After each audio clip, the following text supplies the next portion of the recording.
১,৬৮৮ কোটি টাকা খেলাপি ঋণ পরিশোধের দাবিতে চট্টগ্রামে এবার মাঠে নামলেন রাষ্ট্রায়ত্ত অগ্রণী ব্যাংকের কর্মকর্তা কর্মচারীরা। শীর্ষ ২০ জন খেলাপির বিরুদ্ধে সকালে তারা মানববন্ধন করেন। বলেন, খেলাপিদের ওপর সামাজিক চাপ বাড়াতে এমন কর্মসূচি তাদের।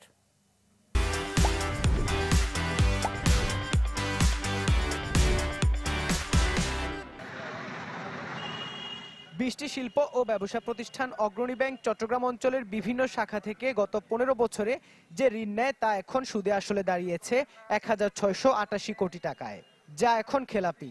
ফলে সংকটে পড়া ব্যাংকটির কর্মীরা ব্যানার নিয়ে নামেন রাস্তায়।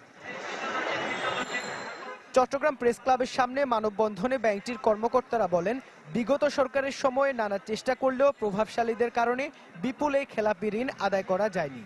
তাই পরিবর্তিত পরিস্থিতিতে এসব ঋণ আদায়ে খেলাপিদের উপর সামাজিক চাপ বাড়াতে তারা বাধ্য হয়েছেন রাস্তায় নামতে। ব্যাংকাররা সাধারণত আমাদের কাজ হলো টাকা নেওয়া দেওয়া, কিন্তু আজকে আমরা বাধ্য হয়েছি, রাস্তায় বাধ্য হয়েছি। কেন বাধ্য হয়েছি? সব সেক্টর আমাদের ভালো। আমরা ফরেন রেমিটেন্সে ফার্স্ট, ডিপোজিটে ফার্স্ট, তারপর এসালান যেটা বর্তমান যেটা এসালান আমরা ফার্স্ট, কিন্তু আমরা খেলাপি অর্থাৎ আমাদের ক্লাসিবল লোন বেড়ে দিন দিন এই সমস্ত পার্টির কারণে লোন নিচে লোন ফেরত দিচ্ছে। ব্যাংক থেকে ঋণ নিয়ে এই ২০ প্রতিষ্ঠানের মালিকদের অনেকেই টাকা পাচার করেছেন বিদেশে, সাড়া দিচ্ছেন না ব্যাংকের ডাকে।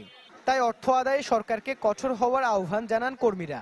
তাদের উপরে যাতে সামাজিকভাবে একটা প্রেশার ক্রিয়েট করা যায়, তাদের যাতে সামাজিকভাবে তাদেরকে যাতে এই বা মিডিয়ার কাছে তুলে ধরা যায় যে তারা আসলে ঋণ খেলাপি, তারা জনগণের টাকা নিয়ে নিজেদের ব্যক্তিগত কাজে ব্যস্ত, বিদেশে ঘুরতেছে, বিদেশে টাকা পাচার করতেছে, দেশে অন্যান্য সম্পদ করতেছে আর কি। এর আগে চট্টগ্রামে ফার্স্ট সিকিউরিটি ইসলামী ব্যাংকের কর্মচারীরাও রাস্তায় নামেন খেলাপি ঋণ আদায়ে। খেলাপি ঋণের জন্য এমন কর্মসূচি নিকট অতীতে অনেকটাই ব্যতিক্রম। ইবেন মির, চ্যানেল 24, চট্টগ্রাম।